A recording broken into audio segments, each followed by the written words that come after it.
So um, Christians insist that you can prove that Jesus is the Messiah uh, based on hundreds of prophecies in what they call the Old Testament.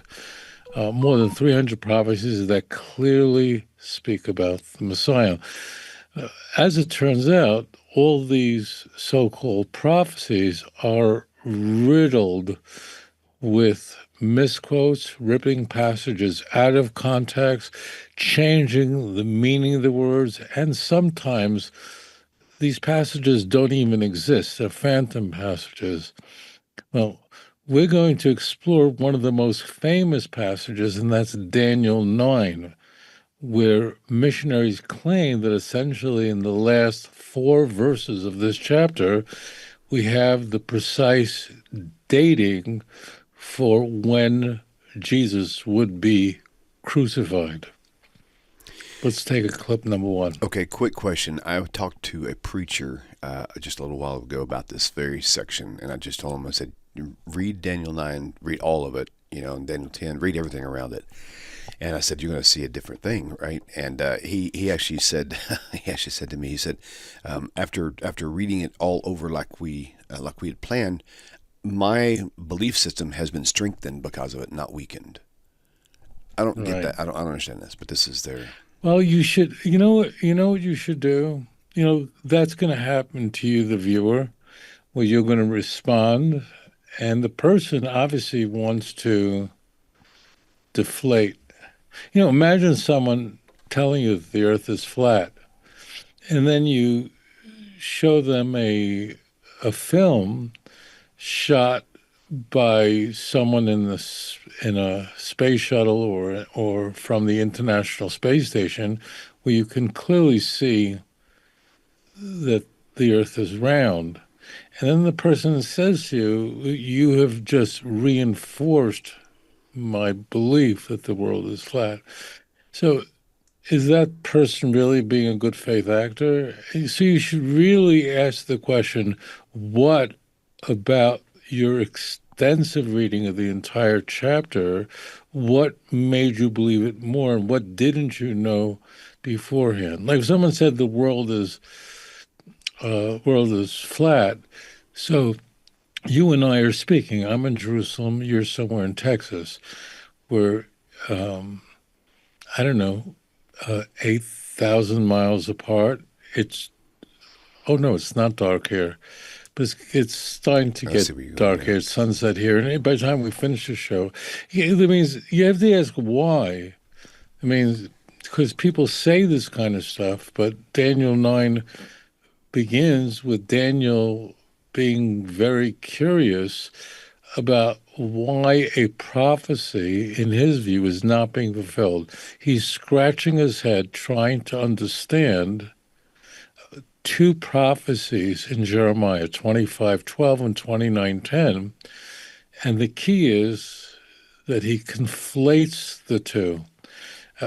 I think I should explain this to the viewer before we begin. Sure. Um, Daniel is looking at Jeremiah's prophecies. Jeremiah lived at the end of the first temple period. So Jeremiah, although Jeremiah and Daniel technically were alive at the same time, Jeremiah was considerably older. And Jeremiah in 25 verse 12 indicates that the Babylonian Empire would end after 70 years. He's talking about the Neo-Babylonian Empire.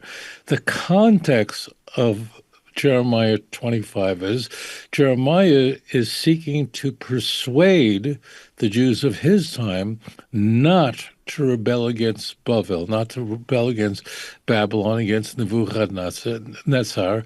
After all, if you just wait this out, the Babylonian Empire is going to fall. And a big segment of Jeremiah is don't think that you can fight the Babylonian Empire and win. God's not with you.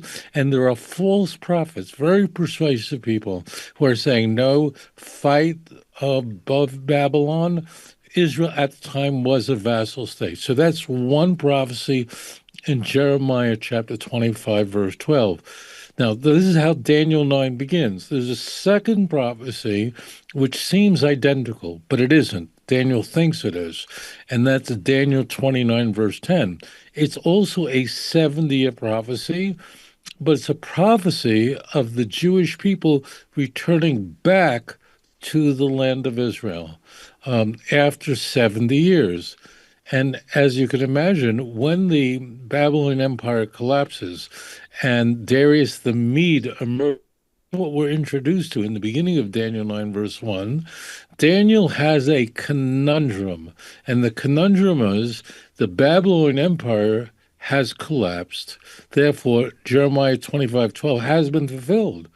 But nothing's happening. We're still in Brooklyn. We're still in Paris. Like there's nothing about the Jews returning back to their land. He thinks that these two prophecies are the same 70 years. They're not. And the angel Gabriel is going to come to explain to him what these prophecies mean and what time periods they are.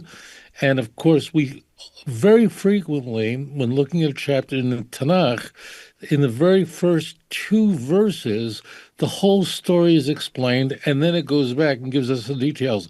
Very much like Genesis 1 and 2, whereas Genesis 1 is about creation and the whole story, like a thumbnail of creation, Genesis 2 then zooms in on the creation of man.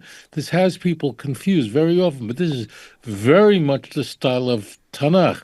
Christians marshal these passages when finally Gabriel is there to explain to him the course of 490 years of period of history. He's going to explain to him what is going to happen and help him grasp these two prophecies, which are similar, but they're not the same. They overlap for about 50 years. I have a chart of this in my book, Let's Get Biblical. Mm-hmm. Let's go to clip number 1. Okay, very good.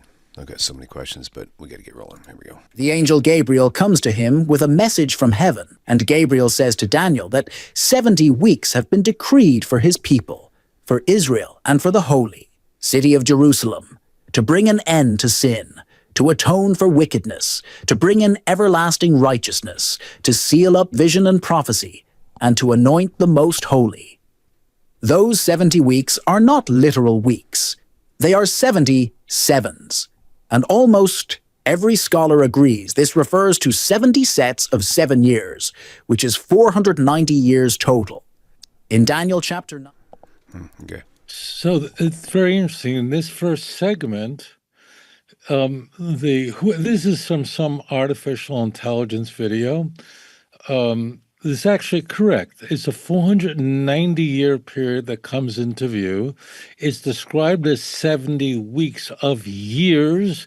The reason why in the book of Daniel, a week of years means 7 years, so every day is a year. It's using the Shemitah language of Leviticus chapter 25. One key point is that he's saying that the Messiah is supposed to do all these things, and whoever this narrator is quoting Daniel 9 accurately. The only problem is when you lie, you create a bigger problem, right? So one of the reasons we tell the truth is because God wants us to tell the truth. The Torah says, "Stay away from lying." B'dvar sheker tirchak.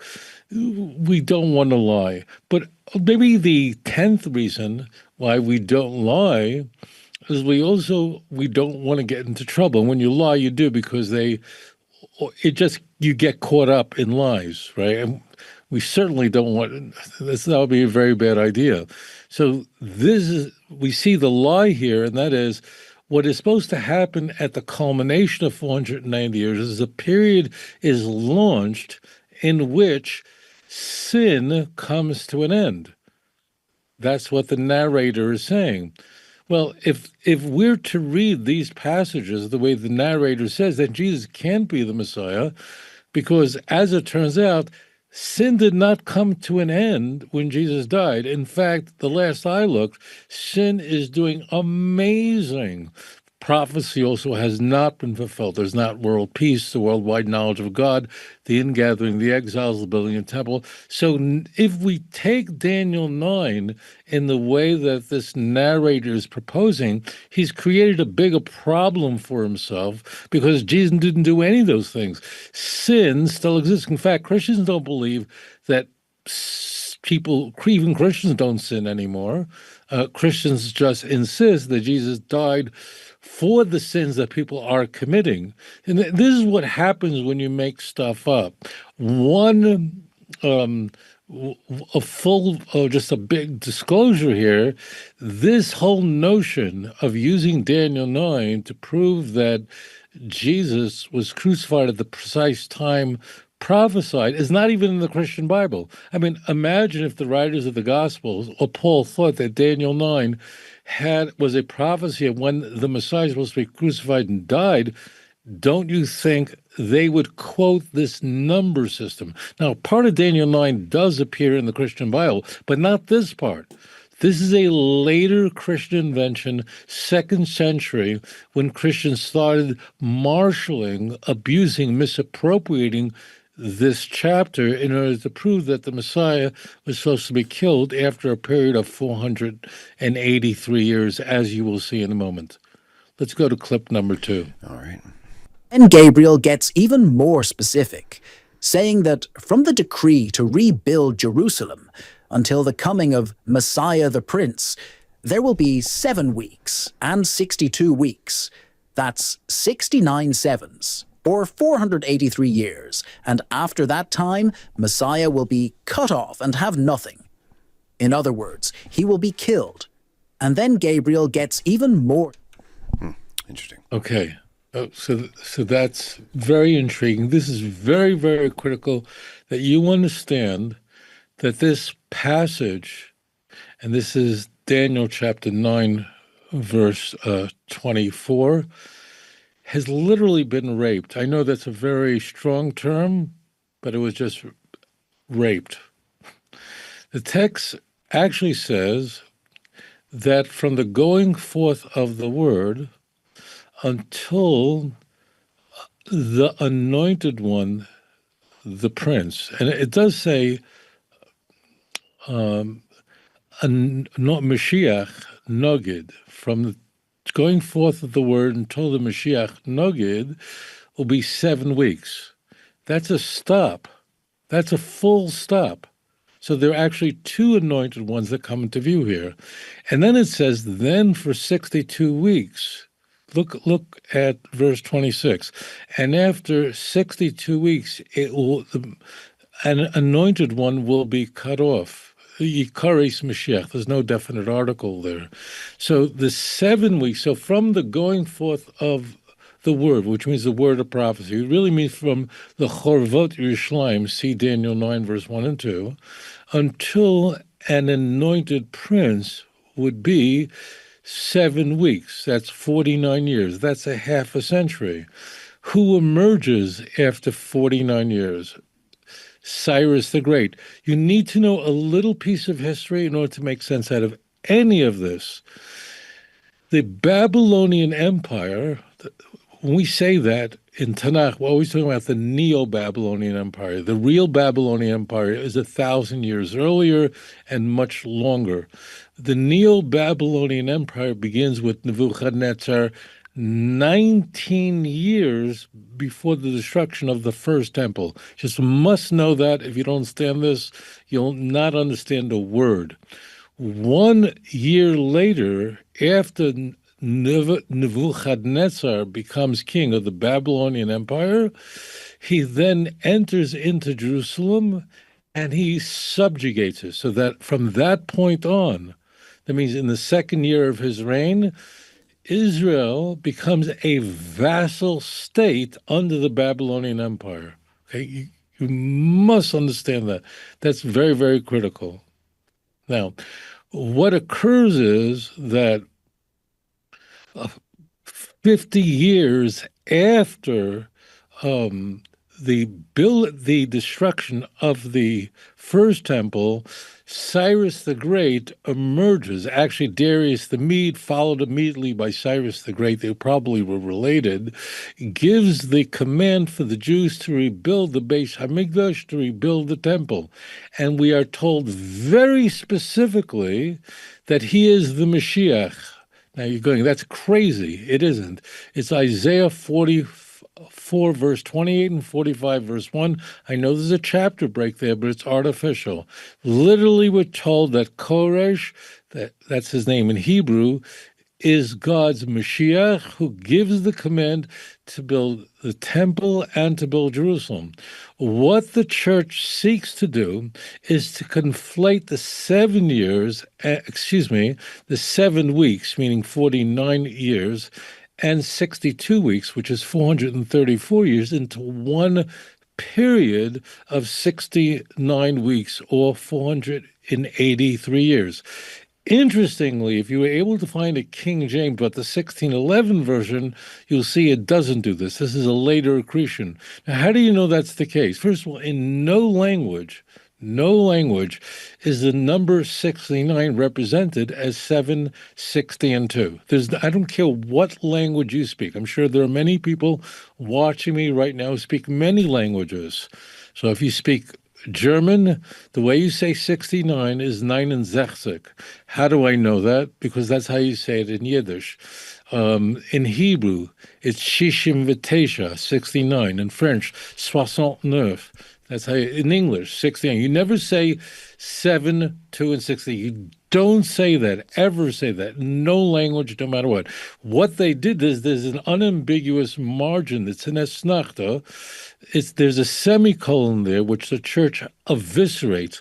Now, how do you know I'm telling you the truth? Well, first of all, it makes sense. In no language, you say 69 by saying 7, 60, and 2. Okay, but to prove to someone could argue, well, the Esnachta is a grammatical feature. It's a semicolon, but it was made by the Masoretes, roughly in the early medieval period in the 8th century.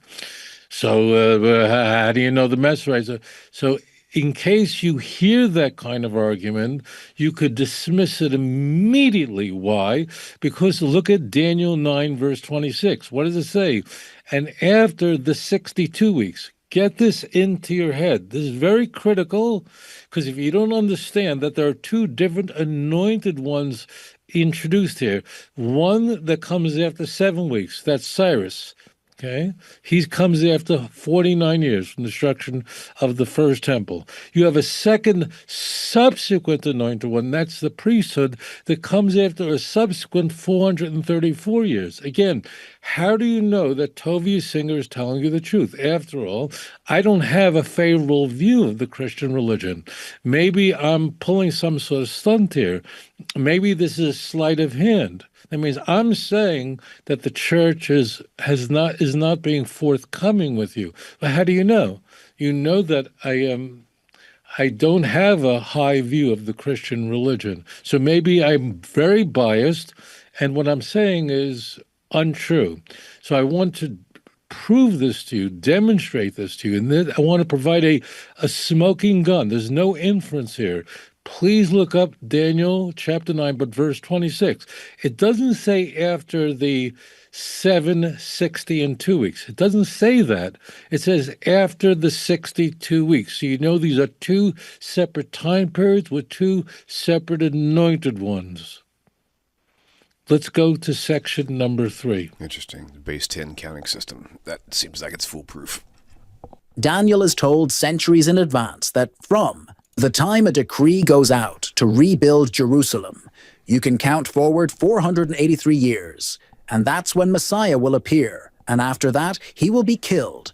And if you trace history, what do we see? In 445 BC, King Artaxerxes of Persia issued the decree for Nehemiah to rebuild the walls of Jerusalem, and if you count forward 483 years on the Jewish calendar, guess where you land? You land right in the 1st century, the exact time when Jesus of Nazareth was walking the earth, claiming to be the Messiah, doing miracles. fulfilling prophecy, and then, just as Gabriel said, being cut off through crucifixion. Now, friends, this is staggering, because Daniel didn't just say a Messiah would come someday. He put it in a time frame so precise that it rules out anyone else. Interesting. The utter stupidity pregnant in this comment is beyond measure. Utter stupidity. You know how it goes when there's so much idiocy contained in a small soundbite, you just don't know where to begin. So he's claiming that this command was the command given in Nehemiah chapter 2 in the first 10 verses. Artaxerxes gave Nehemiah, who was a cupbearer for the Persian king Artaxerxes, to repair the wall, not to build Jerusalem, not to build a temple. Please, I beg you to look this up. Nehemiah chapter 2, the temple is already built. This is complete idiocy. The only thing was there was kind of like a terrorism going on where groups in the land of Israel had an unfavorable view of Jewish settlement here in Israel, and they were engaged in a kind of terror where they were burning gates and breaking walls that were built. So Nehemiah, who was deeply troubled, who was the cupbearer for Artaxerxes, asked permission, and he was given a letter. He wasn't told to build a temple. He wasn't told to build Jerusalem, just to repair the walls. It's all total stupidity. It's total nonsense. I beg you, what do I always say to you? Please look up Nehemiah chapter 2, verse 1 through 10, it's really 1 through 8 for yourself. It's very, very clear. The person who gives the command to build Jerusalem and the temple is Cyrus, who's called the Messiah. Please, please, please look up Isaiah 45, verse 1. Just look it up. Just please pause this, whatever, and look up Isaiah 45, verse 1. If you want to read the verse that introduces it, Isaiah 44, 28, Cyrus is called the Mashiach. Artaxerxes never called the Messiah, and he never is told to build Yerushalayim, and he never gives the command or devar. It's an igeret. He gives a letter to repair the wall and the gates. So this is a complete lie. Plus, even if you are not numerate, even if you're not a big math expert, look at the stupidity. So the narrator here is saying that the dating for Artaxerxes giving Nehemiah permission to repair the wall and the gates took place in 445 BCE. And he's saying if you count forward 483 years, you come to when Jesus was walking the earth, okay? Now, I'm asking you a question, please. If you even have a perfunctory knowledge of math, if you just do it, just simple arithmetic. So here it is. At 445 BCE, count forward, he said it, I didn't say it, count forward 483 years. So what year are you in? If you're in 445 BC, that's what the narrator said, and you count forward 483 years, you come to a time when Jesus walked this earth and is killed. Please tell me what year you're in. You're in the year 39 CE. That's how stupid this is. So stupid. 39 CE. Jesus is long dead according to the New Testament. He's been crucified already. This is so stupid. This is... There should be a limit, and I probably should have used it. I don't mean to use terms like stupid, and maybe these are sophomoric terms, but this is terrible. It doesn't work. And what happens to the last week? The last 7 years, it doesn't even work. Who is the second anointed one? The second anointed one is the priest. In fact, the word Mashiach is used more frequently in the book of Leviticus than in any other book of the Torah. It's referring in almost all cases to someone like myself, someone who's a Kohen, someone who's a descendant of Aaron. So what happens 7 years before the destruction of the second temple? So the second temple was destroyed in 70. So now we go back to 63. So that's the last week. So we have the last week begins in 63. Trouble is brewing. Who's the emperor of Rome? It's bad. Okay. What happens a half a week in? We're now in 66. What occurs then? The Jews go to war with Rome. And then the priesthood is terminated. It doesn't say anywhere there that killed. The word killed and crucified, as the narrator says, is total nonsense. The word is Yikares Mashiach. There's no definite article. It doesn't exist. Now, I want to explain this to you. As a priest, my father's a Kohen, my father's a priest, his father was a Kohen, going back to Aaron. There are, upon me today, certain restrictions. As an example, I can't go into cemetery or come into contact with the dead, okay? But all the functions of a Kohen, like myself, and there are probably about 500,000 of us in the world, 500,000 men in the world today that are priests. I don't know that to be exactly correct, but it probably can't be far off. That means we're descendants of Aaron, right? But none of the, I think there are about 130 mitzvot, commandments in Torah associated with the sacrificial system. We can't perform those things today. So all the positive commandments that a Kohen is supposed to fulfill today, there are negative that there are restrictions. Can't go into a cemetery. I was only allowed to go to bury my father. That was it. So all the things that the priests are supposed to carry out in the time of the temple, we can't. So therefore, why is the word Yikares Mashiach mean? What does it say Yehareg Mashiach? Yehareg Mashiach would mean an anointed one is killed. So the narrator is lying to you. It doesn't say, he says the anointed one will be killed and crucified. That's a lie, complete lie. Now, the word kares means to cut off. It just means cut off. It can be that someone who's killed is cut off. It doesn't mean that it would never use that term, but that word doesn't only mean killed. It means to be cut off. And that's what happened when the Jewish people went to war with the Roman Empire. And this will come into view in verse 27, which we're not going to cover right now. A half a week, in this last week, there is a breaking of a covenant or an agreement between the Roman Empire and the Jews. And then the Jews went to war with Rome, and that war lasted 3.5 years. It was a very tragic war. It's a war, I'm going off script for a moment, but if the Jews would have been united, going to war with the Roman Empire, going to war against Titus, going to war against Vespasian, if we would have been united, we might have. Historians believe the Jews might have defeated the Roman Empire.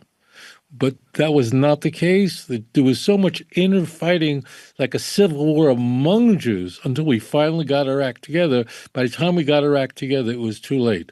If the Jews would have been completely united as one army, it's possible. Historians believe it's possible the Jews could have defeated the Roman Empire.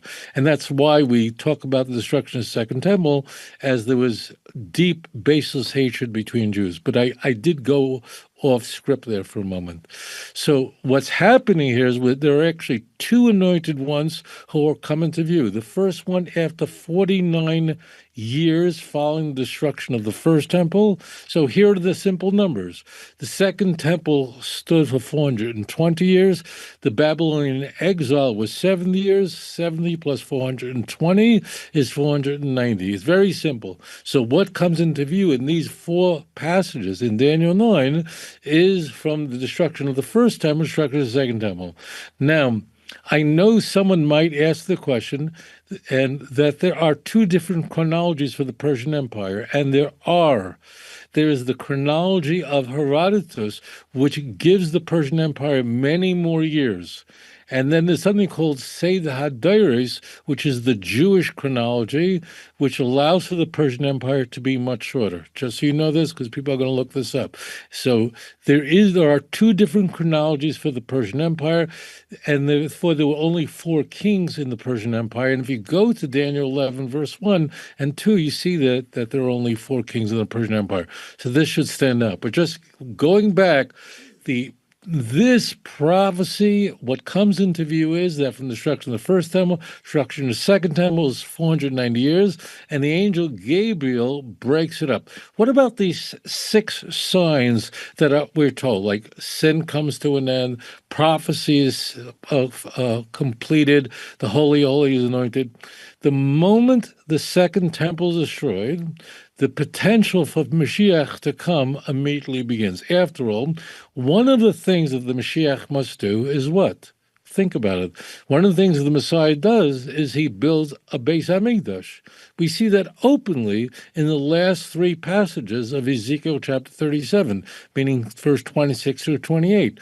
Ezekiel 41 through 47, we have the unused blueprints of the third temple. It's there. It's very, very clear. Okay. So you have to get this into your head. The moment the second temple is destroyed, the kinetic energy or potential for Mashiach to come immediately begins. The Mashiach could have come the moment the second temple was destroyed. In fact, there's a tradition that the Mashiach is born on Tisha B'Av. I personally don't take this literally. Some people do. It's not relevant. It's not germane. The key is that on the ninth day of Av, the 9th day of the 5th month, is a day in which both temples were destroyed. And therefore, the moment the temple is destroyed, Mashiach is born. Meaning, Mashiach could have come immediately. However, in every generation, there was a failure to trigger the coming of the Messiah. More specifically, there was a failure to trigger Isaiah 59, verse 20, where we're told that a Redeemer will come to Zion, will come to those in Jacob who repent. It's a very famous chapter, which Paul is going to misappropriate and misconstrue and mistranslate in Romans chapter 11, verse 26. I don't want to talk about that now. So it's very important that the moment the second temple was destroyed, Mashiach could have come at any moment. So it was then ready. It's ready to be launched. There are 6 things that are there that the Mashiach will bring about. One of them is the end of sin. And the narrator, foolishly, even announces this grievous problem. Mashiach is supposed to bring about the end of sin. When Mashiach comes, no one will sin intentionally. The only sins that will exist is unintentional sins, not sins of rebellion, and that's what's in view here. So Jesus didn't even do this. He didn't fulfill all prophecy, and he didn't end sin. So if this is talking about Mashiach, then Christianity has to be a false religion. What am I trying to convey to you, my dear brothers and sisters? You have to go to the original. One other point. This is very critical. The word Messiah is used here, and we use the word Messiah. The word Mashiach appears 39 times in the Hebrew Bible. Okay, that Hebrew word Mashiach appears 39 times, which is not many, in all of TaNaCh. TaNaCh is nearly 24,000 passages. It's big, so it's very scarce that word comes up. Here's the big surprise. You must know this or you'll be fooled immediately. And that is, in none of those 39 times, they're referring to who you and I refer to as the Mashiach. It means someone who's anointed, like Cyrus, like the priests, like kings. Okay, so it's very important.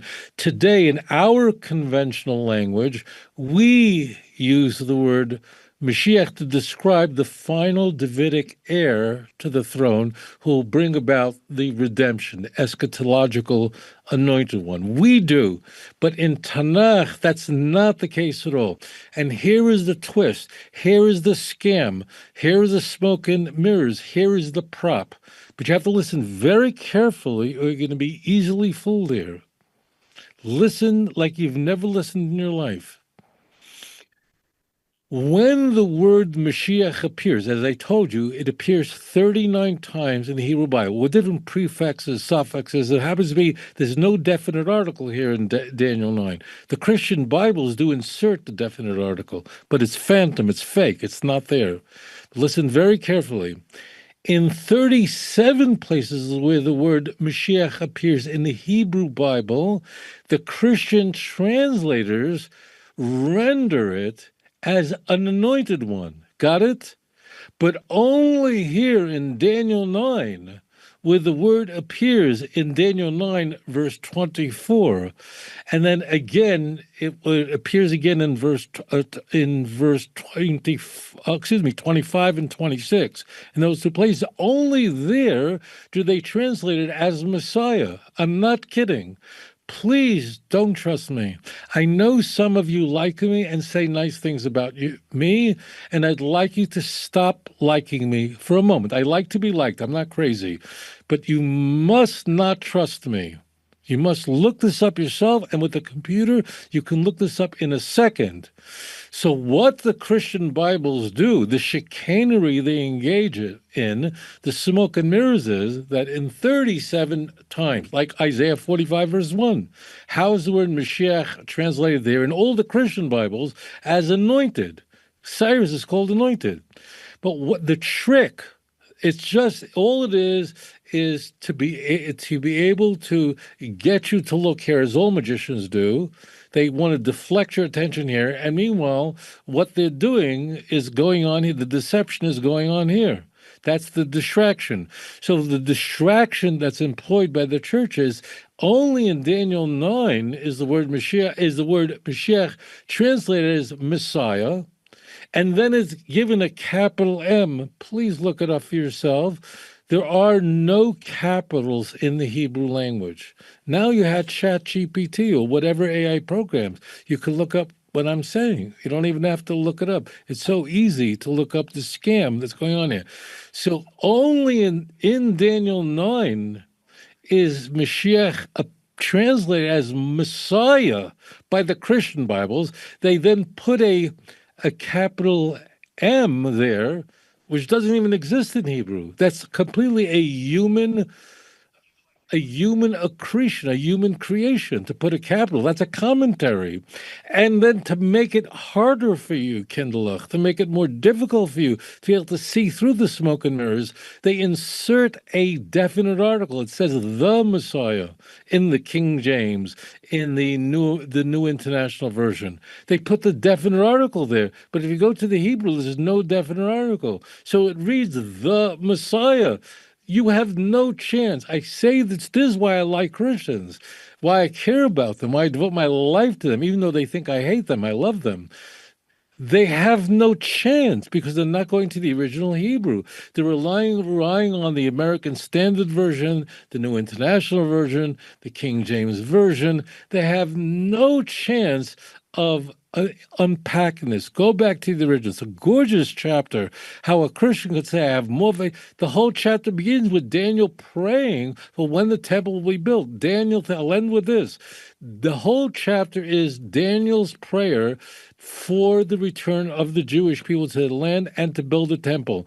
Daniel's fear is that because of a passage in Leviticus 26, verse 18, the original prophecy of a 70-year exile was multiplied by 7. That's the curse in Leviticus 26, verse 18. That if you continue to sin, I will multiply your punishment 7 times. So what Daniel's fear and why he launches to this ecstatic prayer is he thinks that's what happened. The Babylonian Empire comes to an end after 70 years, fulfilling Jeremiah 25, verse 12. But the Jews don't return back to their land as prophesied in Jeremiah 29, verse 10, because the curse of 70 years, or the punishment of 70 years, is multiplied 490 years. That's why he refers to earlier on in the chapter, he refers to the curse of the law. If you understand your Bible, no missionary will ever be able to rob you of a relationship with God. Thank you. Guys, hit that like button, subscribe to the YouTube channel, go to Rabbi Singer's channel as well, and also don't forget his 2-volume book set, Let's Get Biblicals, Volume 1 and 2. The audio files are available, but the CDs are not, but they're available on his website. The MP3. Let me say, Yeah. I want to just one other thing Go for ahead. you guys. Listen carefully. Go ahead. Pay no attention to that man. No, listen to me. It's so important. If you believe in the work that William is doing, that we're doing here, whenever you watch any of our videos, please like it and please share it. It's very important because it really affects the algorithm so that our videos are spread around. So really it's very, very important that whenever you see a video of William, a video of mine, it's very important to like it. I hope we like it. Yeah. But if you do, don't just pass it. Just make sure you like it and make sure that you subscribe to channels because it really has a very big impact on spreading Torah throughout the world. It's very, very important. You should really go through our videos and make sure that those videos that you haven't liked yet, you do like them. It really has a very, very big impact on spreading this message. Anyway, shalom. Yeah. And commenting on them also helps generate views as well, so it kind of refreshes them on the system. So, Yeah. Rabbi, thank you. Great show, and we'll see you, Hashem willing, same time, same place next week. Shalom, everyone. Yeah. Bye. If you enjoy this channel and the content, and it has changed your life, or perhaps the life of a loved one or a close friend, would you please consider supporting this work? You can click this link and it'll take you directly to my website with the donate button. Or there's a Patreon link and a mailing address for snail mail if you would prefer. If you do donate, please do me a favor and leave me a phone number where I can contact you and thank you properly. I hope you all have a wonderful 2025. Shalom.